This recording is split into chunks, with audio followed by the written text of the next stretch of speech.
Hey, this is going to be a two-part video on partial fraction decomposition. And without getting into too much about it, it's a technique by which you can take a function that you might see in next year's calculus class that is not able to be integrated. More on that next year. But you can turn it into a series of terms or a series of fractions that can be. So what we want to do is just work on the technique, on the procedure this year, and then you can apply it next year. So here's how it works. We have a fraction like this, and the idea behind these fractions is they tend to be polynomials in the numerator, polynomials in the denominator. So rational expressions. And we want to re-express this as smaller fractions, or at least fractions where the denominator is smaller. You'll see what I mean once we get into it, but x squared minus x minus 6, like you see in the denominator right now, that's too much. So what we're going to be able to do, if the fraction has a denominator that's factorable, well, is to factor it. And it would look something like this, x minus 3 times x plus 2. After that, we and this is the crux of what we're trying to do. We want to re-express it as two separate fractions added together, one with the denominator of each factor. So we have a over x minus 3 and b over x plus 2. Now a and b, they're just going to be coefficients or constants, and we need to find out what they need to be such that if we were to find a common denominator, put them back together, we would get an x plus 7 on the top. We're going to achieve this by first multiplying both sides by the least common denominator. The least common denominator is always going to be the denominator on the left. So we'll multiply both sides by x minus 3 times x plus 2. Keep in mind on the right side, because we have two terms, we will have to distribute it. And that's going to produce for us on the left just x plus 7. The x minus 3 and x plus 2 completely cancel. On the right side, one of those factors is going to cancel. So notice, first term a times x plus 2, that happened because the x minus 3's canceled. Likewise, b times x minus 3 is the way it is because the x plus 2 canceled. So we can distribute the a and distribute the b, get something like this.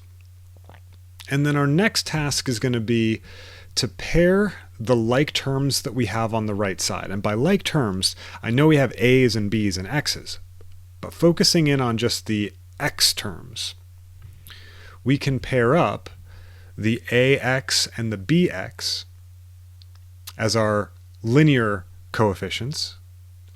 It's going to look like what we have in pink, a plus b times x. And we could do the same with our constant terms, 2a and negative 3b.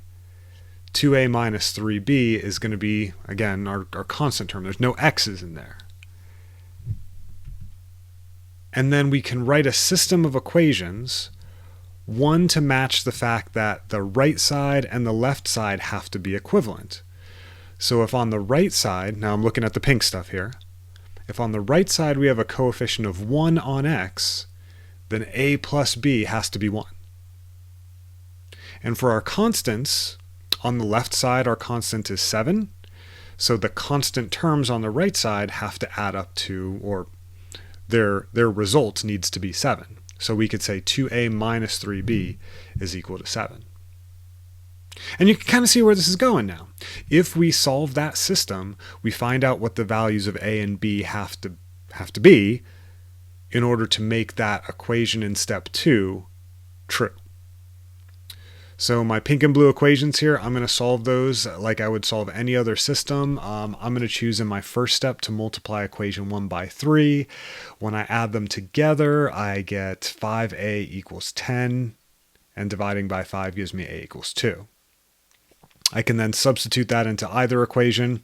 Equation 1 is easier, so I do that here in pink.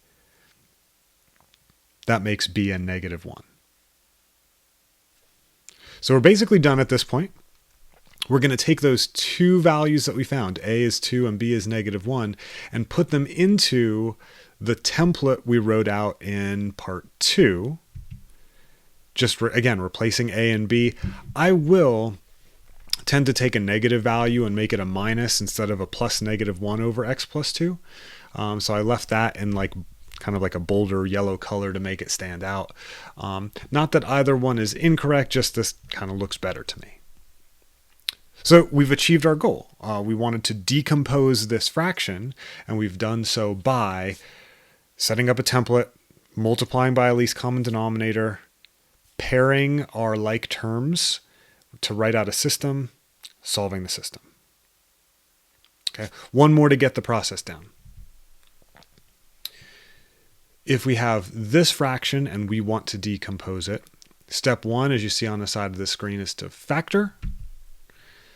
You could factor this in 2 steps, but ultimately we're going to take out a greatest common factor of x and then factor the resulting quadratic to be 2x minus 3 times x plus 1. Then we're going to rewrite it as a template.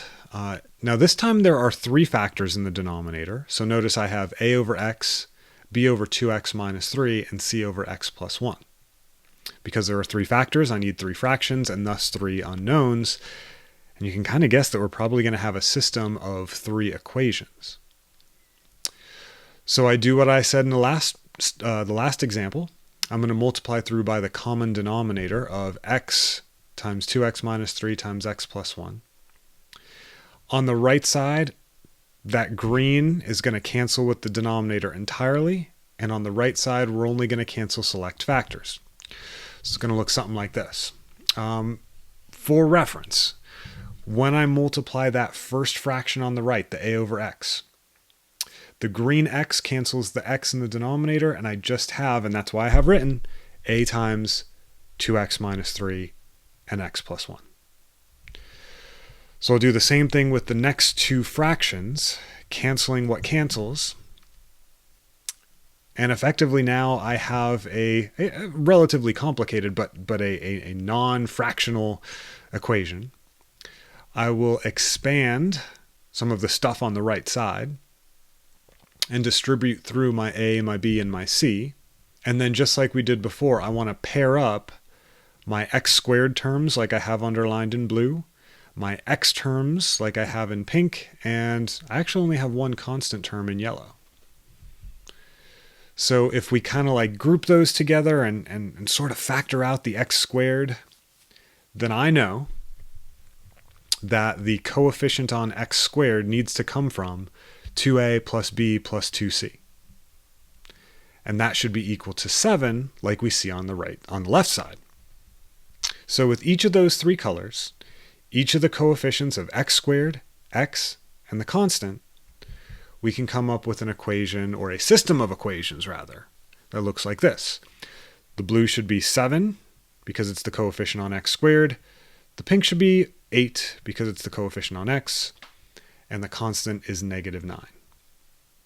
Okay, it is a system of 3 variables, but it's really easy to solve equation 3 just by dividing by -3.